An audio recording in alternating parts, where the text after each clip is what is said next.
Welcome to the Hunt Test Hobo Podcast, your place for truckside chats and insights into the retriever game. Whether you're just getting started or you're a seasoned handler, this podcast is another resource for tips, tricks, and insights from both the amateurs and professional trainers' perspectives. Each week, we'll dive into the nitty-gritty of retriever training, sharing stories of success, overcoming challenges, and forging stronger bonds with our dogs. This is the Hunt Test Hobo Podcast. I'm Chris Rudd, your host, fellow retriever enthusiast, and student of the game. Let's dive in. Welcome to another episode of the Hunt Test Hobo Podcast. Everybody, have a great week this week. I'm just speaking that into existence. Have a great week. Right now, it is a Tuesday evening, right? Is that Tuesday? No, it's Wednesday evening. It's Wednesday, garbage day. Garbage went out this morning. That's how I keep track of my days now that I work from home and don't see anybody. I got to keep it by when days I take out the trash and days that I get to see some friends for morning training. So it's a Wednesday, and I've had a really good week. I hope everybody else is having a great week. And today I woke up, got on the good old Facebook, and saw this new thing that was happening. And I messaged the people that were putting it together, and I said, you know what? I got to see if they can come on the podcast. And by 7:30 tonight, we're talking. So if you haven't heard of this yet, it's going to be pretty cool. We're going to jump into that. But before we get into kind of the episode today, I want to first thank our partners. First of all, thank you to Purina Pro Plan. Purina and Ray and all those guys at Purina doing great things for the dog game. Both my guests, Justin Smith and Justin Jackson, have been feeding Purina for a while. Justin Jackson, you said 17 years you've been feeding Purina. Is that what you said? Yeah, 16, 17, pretty much the whole time. Yes, sir. Pretty much the whole time. My whole career. Yeah, my whole career. Good stuff. Yes, sir. I been feeding those puppies that Purina Pro Plan, and they're pooping out those Tootsie Rolls really good and looking really, really healthy. I am very excited for them to go home this weekend, though. By the time you guys listen to this episode, for all you listeners, most of them will be gone. I still have a few stragglers that'll be working their way down south to Texas and places. You know, got to get that transportation all worked out. But most of them will be gone, which makes me happy. You know, it's sad for the girls, but for the guy that's been scooping poop and feeling like I'm a horse trainer for a while, you know, I'm excited for them to go home.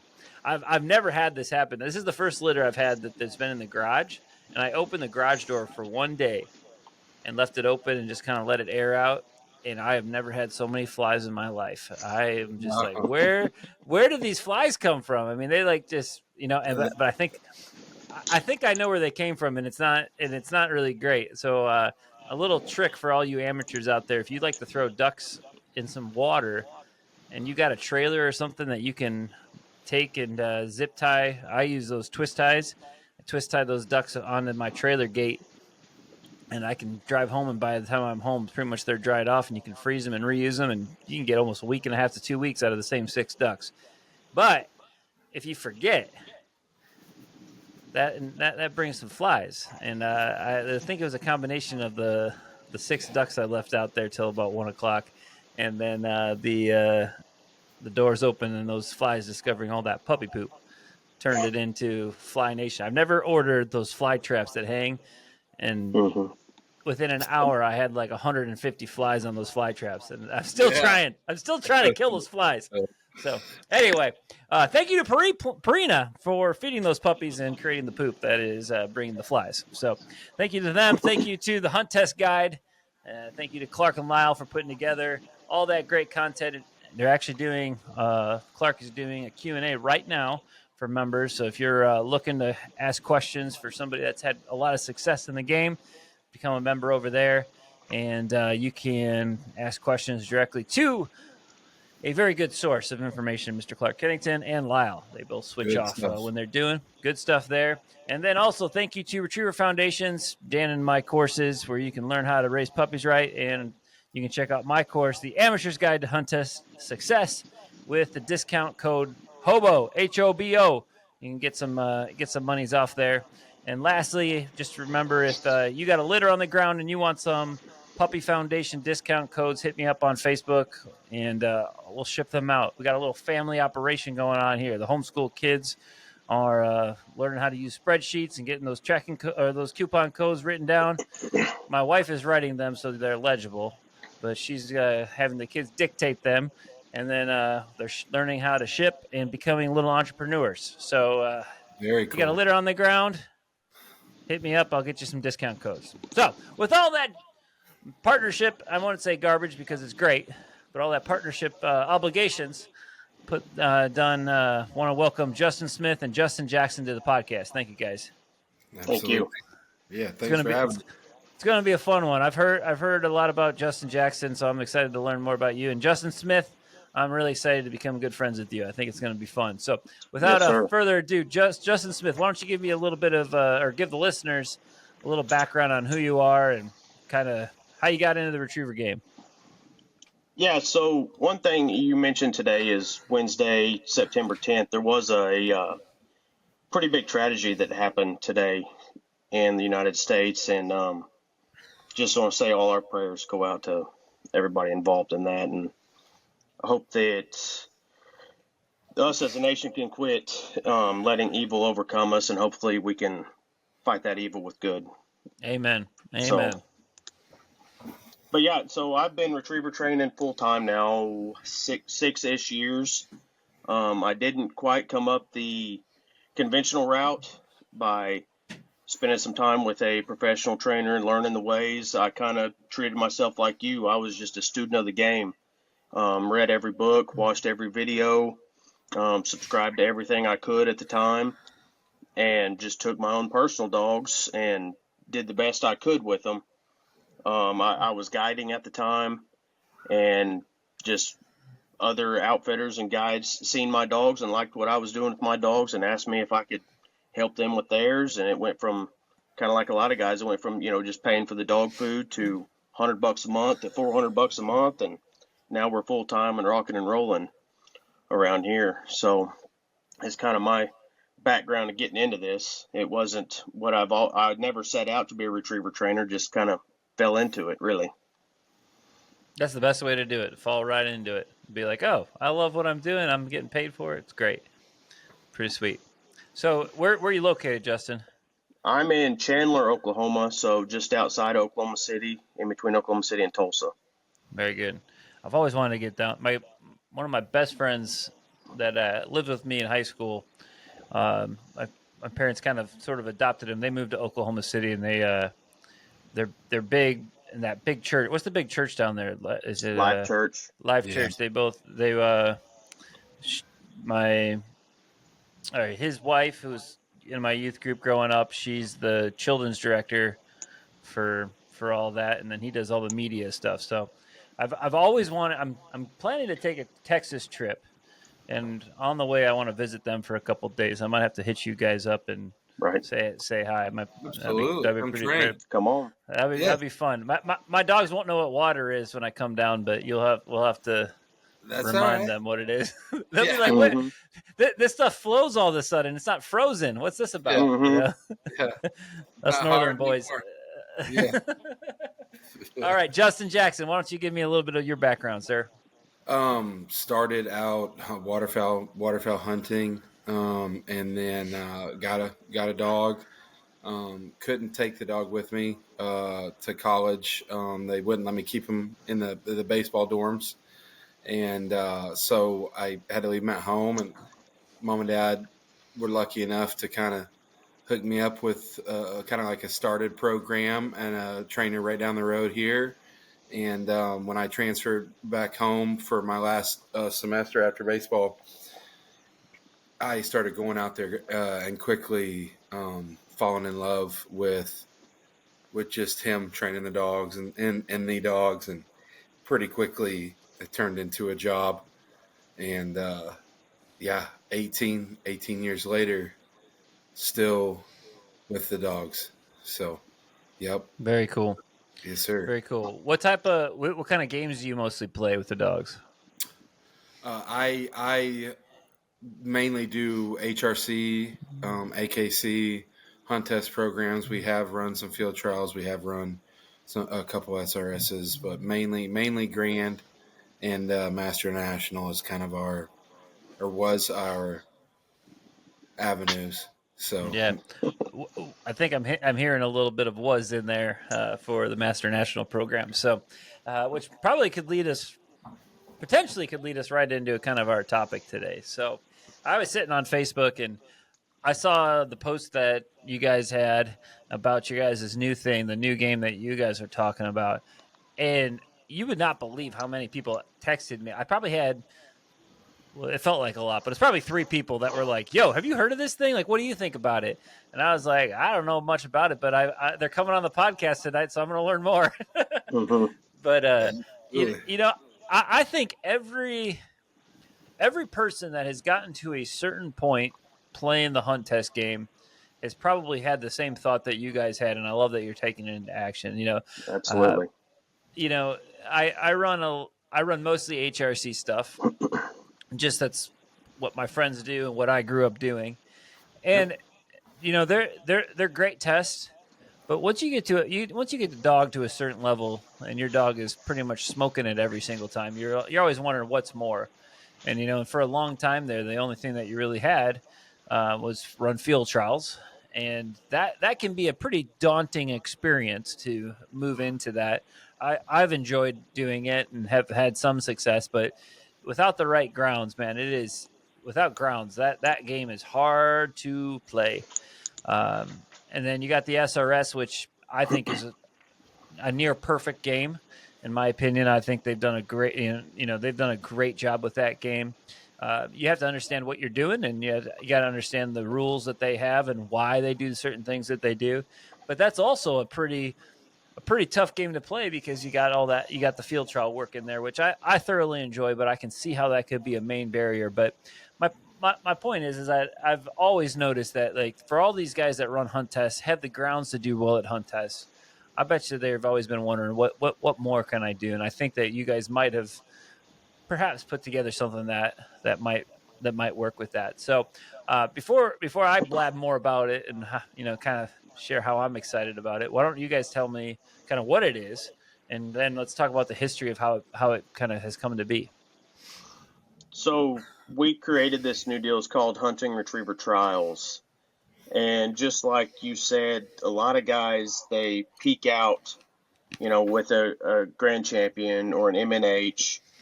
And peak out might be the wrong word, but the transition to field trials and SRSs can be daunting. So I wanted to create an avenue that guys can also start making some money at this deal, because I didn't come up in the retriever industry. I came from the horse background. I rodeoed my whole life from the day I could pick up and carry a rope and ride a horse. I was on one until about 8 years ago. I was horseback daily. Same thing we do with the dogs. I mean, it's daily work, practicing, training, the whole 9 yards. And I've just transitioned to this. And it's always been odd to me that there's really, in this Hunt Test game, there's no money involved other than the owners or the clients or you, the trainer, paying money. There's not much of a return. And I spoke to another pro earlier this week, and he hit the nail on the head. He said the only people in this industry that truly can make money at it is the trainers. Because people can make money back a little bit breeding, but you're seeing that right now. It's tough for the time and money you got invested in that female.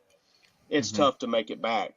So we wanted to create an avenues for professionals and amateurs and dog owners to start seeing a return on their investment that they're putting into these dogs. Very cool. And a little backstory, I've had this, like you said, a lot of people have thought of this, and I've had this in my head for probably 2 years.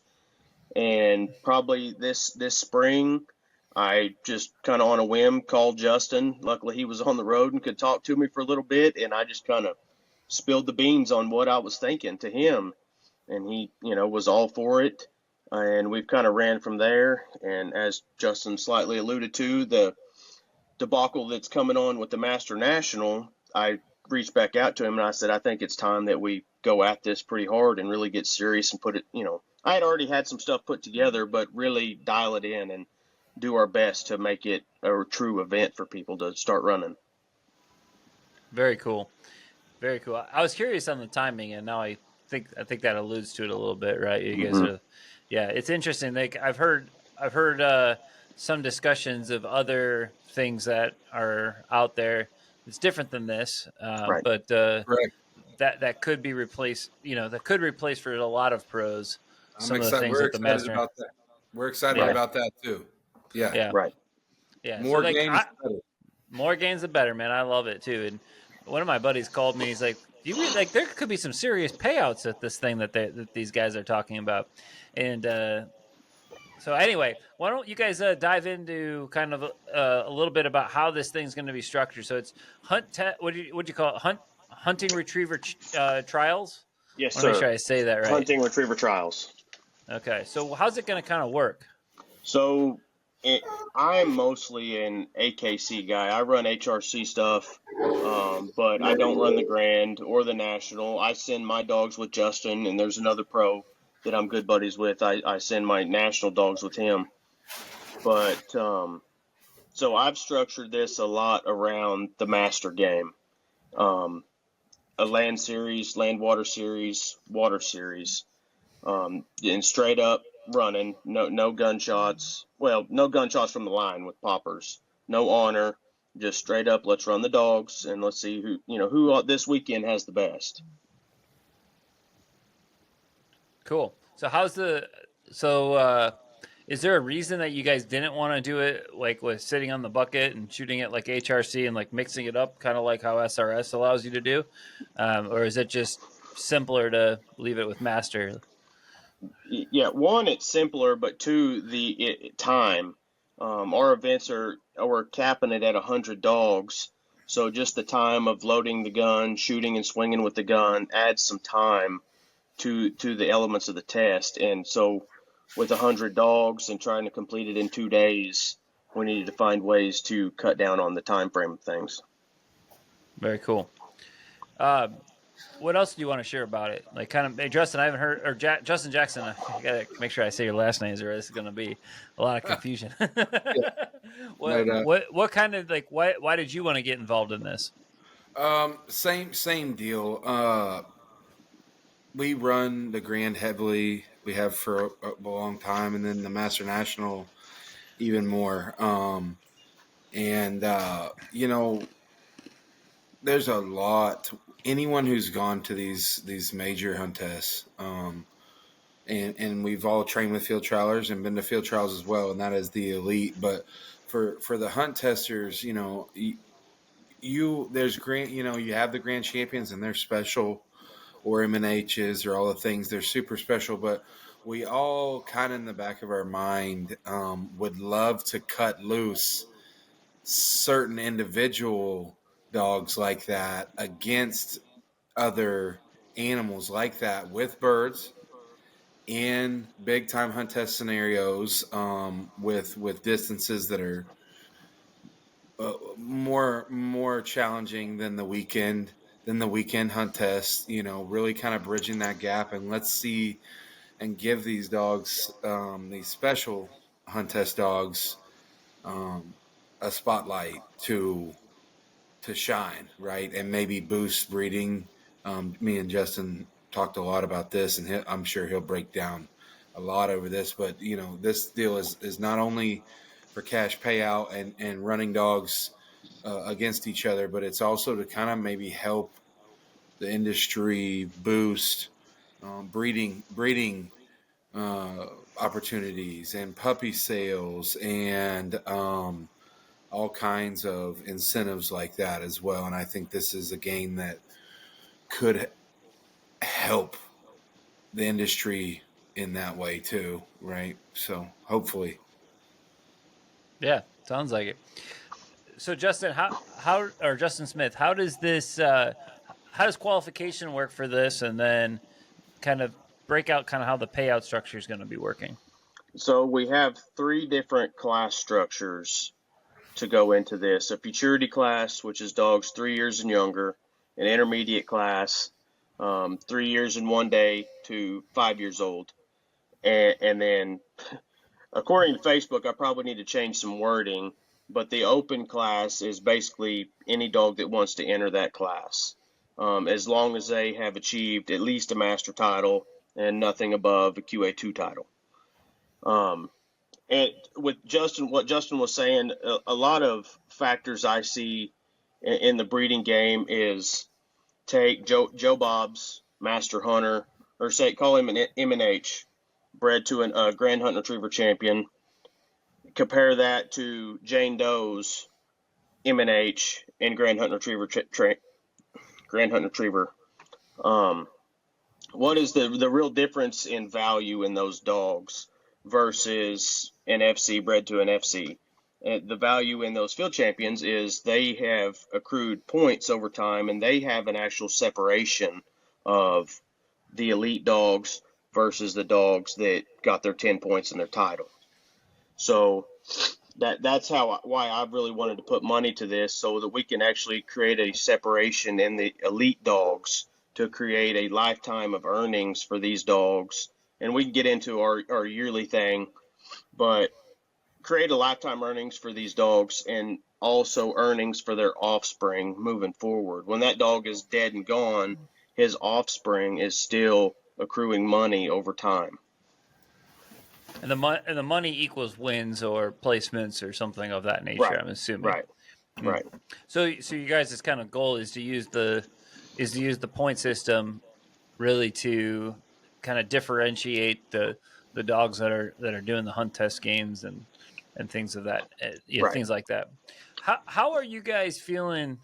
Like, I guess the question is like, why don't I mean it's similar to the Super Retriever series, right? Which is a game I love to play.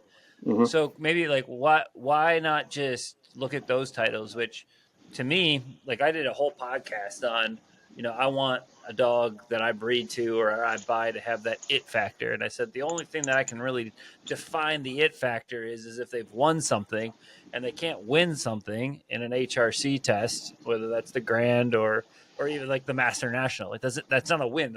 That proves a lot, but it doesn't prove that they have that another level that I'm really looking for. And I said the best thing that I have is a Super Retriever Series title. Right. So why not just do that? Like, why have another game? Well, in my opinion, our deal doesn't have titles, and the Super Retriever Series dogs are the elite of the elite.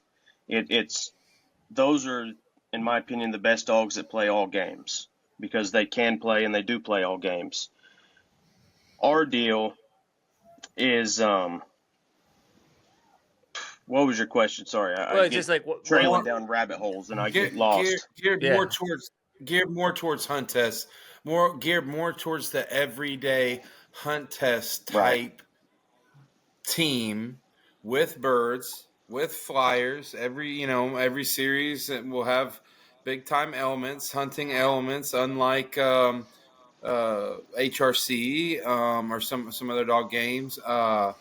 And really try to see which ones are special. Like you said, which ones are special when you can say, hey, this one in the past 2 years has won 7 jackpots, and this and that. And once again, when those trainers or owners are able to have some success in this, it's actually going to give them back some recoup on what, the hotels, the fuel, the training bill, the bird bill, things like that, right? I think that's really where he was kind of looking at. And what actually makes us different from the SRS is guys right now. Take me for instance. Tomorrow I'm leaving and going to Louisiana and breeding to Ron Anderson's dog Rip, an elite dog. It was the crown champion at 3 years old, the amateur crown champion at 3 years old. That's pretty rare in that game. Most of the dogs that are elite and the champions are older, kind of like the field trial game. Most FCs are 5, or they don't get their FC until 5 plus. So our deal, having a age class structure, allows these young dogs at a younger age to be able to compete against dogs from their age, not have to spend years in training or years of time with their owners training before they're really starting to crack that seal at competing in the SRS and winning. So having this class structure is why we've made it that way. Are you guys kind of feeling like your game can kind of be a feeder into kind of the Super Retriever series? Certainly. Okay, that makes sense. And actually, one of my friends, who's another pro trainer, he messaged me a couple months ago. He's like, "Why doesn't the Super Retriever series have like a intermediate division or something?" It's like it's so hard to get to that level where you feel like you can go play that game. And so maybe you guys are scratching that itch a little bit for the folks that are out there. Right. And just training in general, it's hard for your average guy to be able to go out and train for field trial setups and then come back with a master style setup or an HRC style setup. And our deal is just we're geared one way, and guys can focus on that side of things. Makes sense. So you kind of talked about some of the rules. Can you give me? I know that there's a PDF that's floating, a couple PDFs that are floating around Facebook. Can you give me kind of like you mentioned like the classes, but can you break that down a little bit deeper so that people can understand kind of what each group is and why you've positioned them the way you've positioned them? Right. So we'll starting at the futurity class, dogs 3 years and under. We didn't put a minimum or a maximum title within that. Okay. So we wanted, say there's a young master dog that is really nice and that owner or that trainer is like, hey, let's step over here and play this game a little bit and see if we can win some money. Those guys can do that.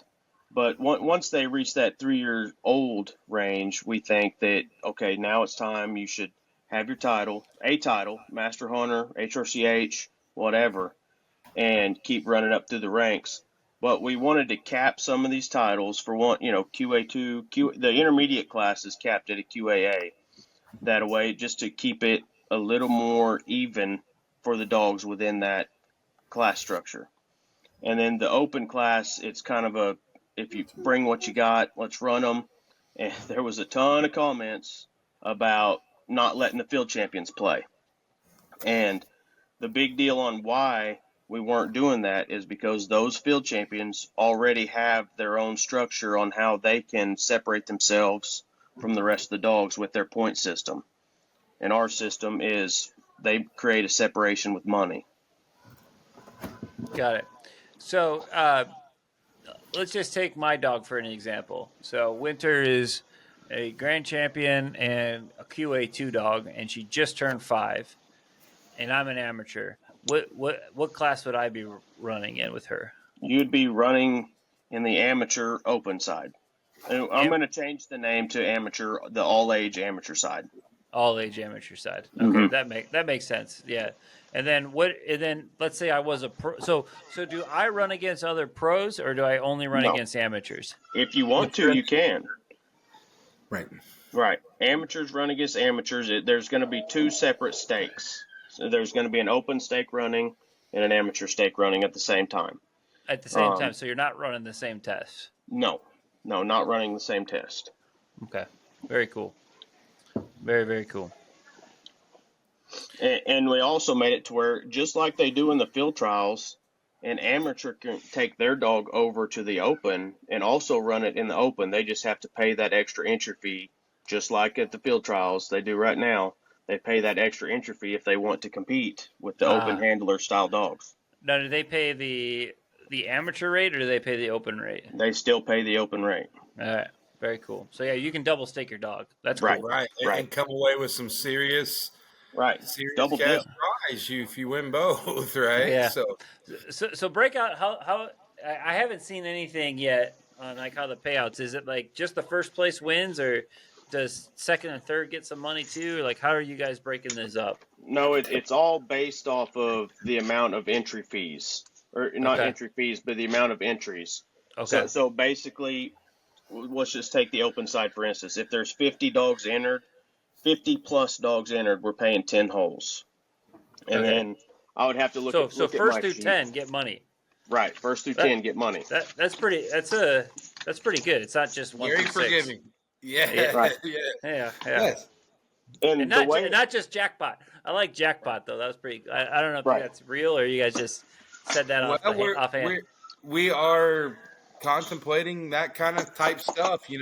Side jackpots for who has the best blind, who has, if you want to throw in, 100 on certain things like that for side jackpots. I'm sure it'll lead to other things, right? But right now we're just trying to get it going.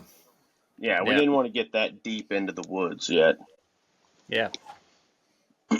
And another thing that I don't know if a lot of people haven't read it or they've just read over it is we do have a youth side in this that I feel like not a lot of other organizations have. The kids can run dogs in the other organizations, but to me, it seems like it's hard. Not many dads out there wanting to let their sons run their dog for a pass when they need that pass.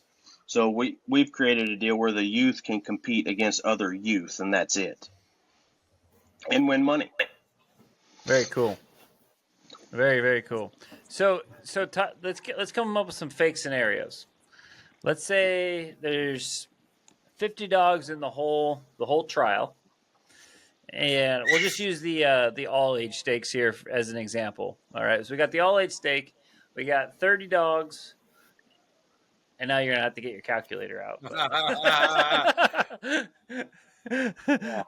He's like, hold on, let me get a spreadsheet out. Let's say I just want to help if this is possible. I'd love for folks to get a better understanding of like what type of money we're really talking about here. So let's say that there's we'll say 50. Let's say that there's 50 dogs running the open all age, and then there's 20 dogs running the all age amateur.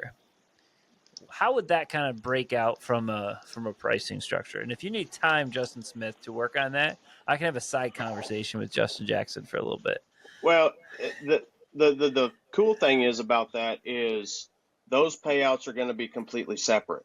The amateurs are going to compete against the amateurs for that pot of money, and the open side of things are going to compete against the open dogs for that pot of money. So I got this little calculator here. There's some room for us to wiggle around with some of this stuff, and we're still, relatively open to some great suggestions. Right, this is going to be something new that no one's ever, like you said, everyone's thought about it forever, but not really kind of jumped off the cliff yet, and so we're looking for as much feedback and stuff as possible. We wanted to make it something fun that everyone from the host individual or clubs to the first time event runner to have a blast each weekend. So yeah. So just some quick fast numbers. If we had 50 dogs in the open at $500 an entry fee, and we're paying back 80% is what is the payback. Okay, first place would be $5,400. That's 27% of the 80% in the pot. So last place, which is 3.5%, which is 10th, right? We're talking 10th. Yeah, 10th place is $700. So, and I've structured that payout system pretty well all the way down through to where the last hole pays at least your entry fees back plus some. Yeah. So, and it's just goofy numbers, but if a person is just to enter this event and show up, they got a 20% chance of winning their money back. So a 1 in 5 chance. Yeah, if as long as their dog is good. Well, yeah, they think they're good and want to show up. But if that dog makes it to the third series, which is only 3 series, they got almost a 50% chance of winning their money back. So the odds are pretty good. You're going home with something. Yeah, I ain't gonna tell my wife, but I'm gonna go to a few at the beginning, and just do it. She's gonna be like, "Well, you're like this big Dave Ramsey guy, and you're gambling your money against other people." I was like, "I have confidence, my dear. I have confidence." I was texting. Yeah, I personally, I think you guys should let the FCs in, but that's just my 2 cents. And here's why: because I will put Winter up against any FC in a master hunt test. Like it's completely different. And so I'm just like, let them in, bro. Right? We just had, and once again, there might be some wiggle room. Maybe we pop off a half a dozen events and realize that, this does need to change or something like that, but we were just trying to keep it more level for the normal hunt test person that thinks their dog is better than just a master hunter to come run and not be scared to put their money up. People seeing that and like, I don't know about that, Yeah, because if somebody sees an FC on a title for a dog they're running against, that's going to really be discouraging, and I could see that. But like if you look at the Super Retriever Series, which is the next level of what we're really talking about here, we're talking about that. There ain't a lot of field trial FCs out there running it. Well, and they don't. And they're not necessarily the ones that are winning week in and week out, right? So, no. So. Right.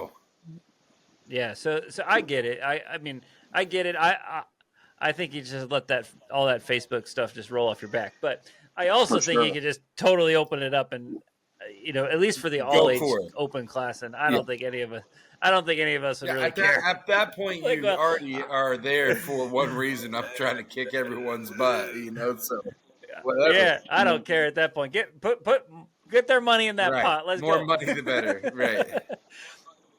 I really like it because there was this I don't know, if it's still going, but there was like the bird dog wars that was going on for upland hunting that was pretty big up in Wisconsin in this area. And there's some pretty good cash money that was going out. And it wasn't sponsored. I don't think it was sponsored by AKC or UKC or any sort of governing body. But it was just a bunch of guys getting together and doing it, and having fun. And I was like, I thought it was so cool. But I was like, I don't want a dog that does that. Like that was just like another level of of excitement that was coming out of those breeding programs, which totally made sense for what they were trying to do. But converting a lot of those dogs into HRC dogs was interesting. That's all I got to say.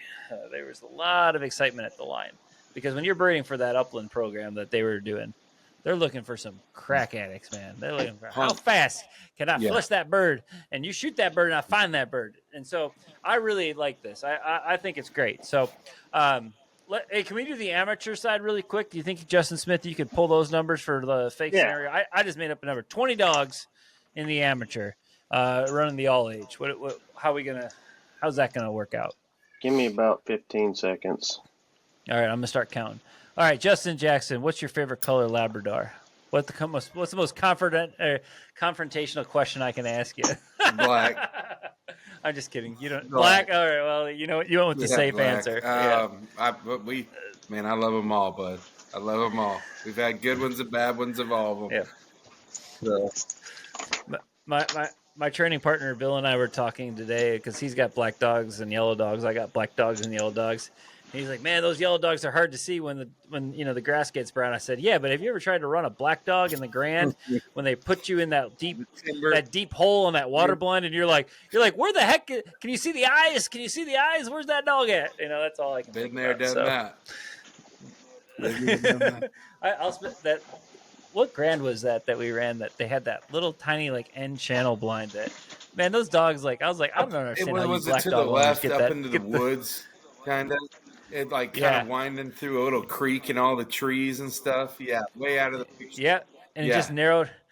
Yeah, because you had like this like weird like peninsula island thing that came out in the middle, right? And then they shot a bird from that. Yeah. We ran that together. Or you must have ran that. Yeah, you know that exactly was my what first I'm talking series. About. What was that? That was in Mississippi for sure. Was that Natchez? No, that was Grenada. No, it wasn't Natchez. That was Grenada. Yeah.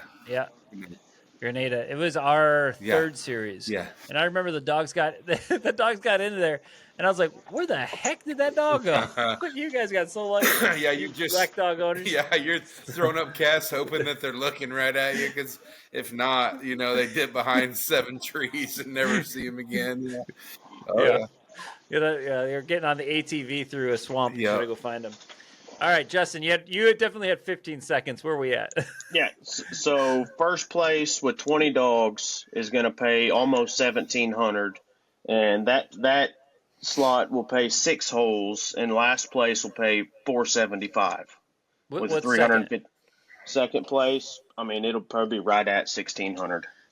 Wow. Okay, so the first couple, you're getting some serious dough with the first couple there. Nice. Yeah, well, I mean, it just slowly breaks down. I tried to bump up the numbers for first, second, and third, and then it falls off from there. Yeah, that's cool. That's a great idea. You give the 3 dogs that have done something to really work. So if let's just say in a perfect world, this thing gets rolling for 2 years, would you guys like to partner with one of the bigger kennel clubs and actually do a title?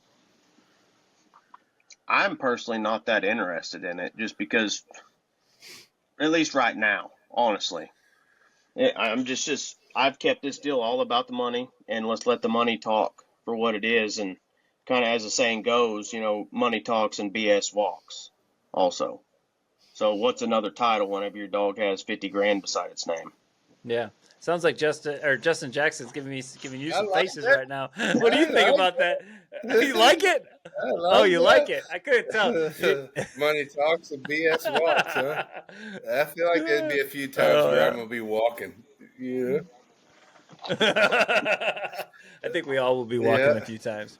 So you guys picked an interesting time of the year to release this, with it kind of being the fall. Is there any that's going to happen this year? Yeah, our first one's actually going to be at Justin's place, November 15th. November 15th. It'd be the weekend right after the National. Sweet. How are people going to sign up? Like, how's that going to work? Are you guys going to be on Entry Express, or? It's more than likely going to be on Hunt Secretary. On Secretary. All right, cool. So basically, you guys will become a UKC operation eventually. I'm just messing with you. Maybe. Well, that's cool. I like Hunt Secretary. It seems to work pretty well. So cool. So yeah, once you guys get that up, let me know. I won't have a place to train by that point, but I might. I mean, come on. I mean, even if you just come hang out, man, run. Oh, I'm gonna run. I ain't coming down there not to run. You never know, man. Yeah. No. Come down and do a podcast and do like a post-game interviews. Like with the coaches. We'll blow this sucker up, man. I'll be down there. The only thing is, I think I'm going to Kansas for a hunting trip. Is that the week before Thanksgiving, or the weekend? 2 weekends before. 2 weekends before, I think. Yeah. All right. I might be there. You guys are gonna pull me away from my big old Canadian sky pandas. I don't know if those suckers. I mean, it'll be worth it if you come, but that's a good time. I don't know. That's a hard pill to swallow there. Well, I mean, we shoot a lot of Canadas up here, so that is like when they're like that's when the time changes and I can hunt before work. But I don't know. I probably will be there because I got a baby that I think could really do some damage in that little baby class you guys got going. Yeah, have fun. It's what it's for. It's for the babies that come build it up. Right. Yeah. Well, I think we've covered a lot. Do you guys got anything else that you'd like to share? No, just if anybody has more questions, wants to sponsor this deal, we're all for it, because 40% of all the sponsorship money goes towards the added money at these events, so that just boosts the payouts even more. Very coul. So I meant to ask. You said in a text message that you had one. I think Joby was talking about doing one at Abbey Farms. You had one for, I think it was Hoosier Creek up here. That's going to happen. Can you guys share a little bit more about kind of what it takes to put on one of these, and perhaps there's an HRC club or a AKC club that would love to. I'm assuming you need their support to make this happen. Nah. No? Well, no. Sorry, I love that one for you. You can just throw it right back. And honestly, I haven't. Maybe Justin's thought it through a little more, but I haven't gotten that deep into reaching out, say, for next spring's events, because we're just wanting to have the one this fall and then start scheduling throughout waterfowl season for this next spring, and hopefully have at least 10 by the spring, by the time it rolls around. But yeah, those guys have reached out to me.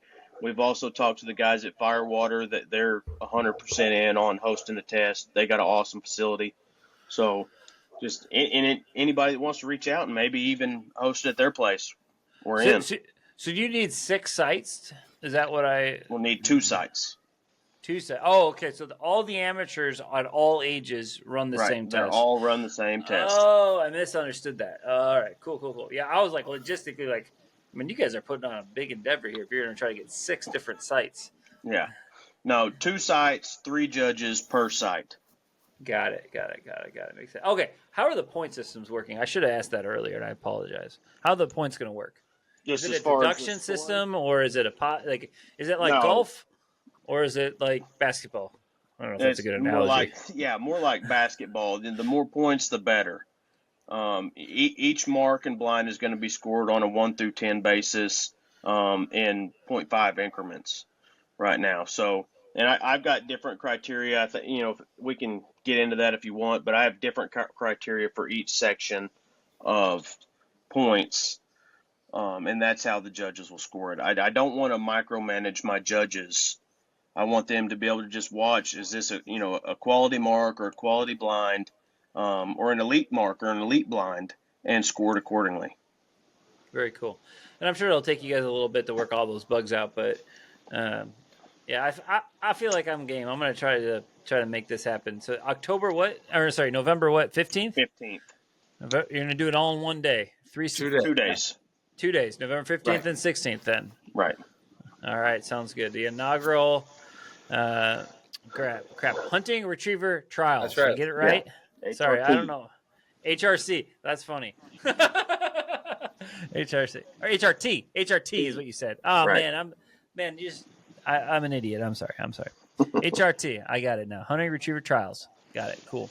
Well, anything else you guys want to add before we close up here?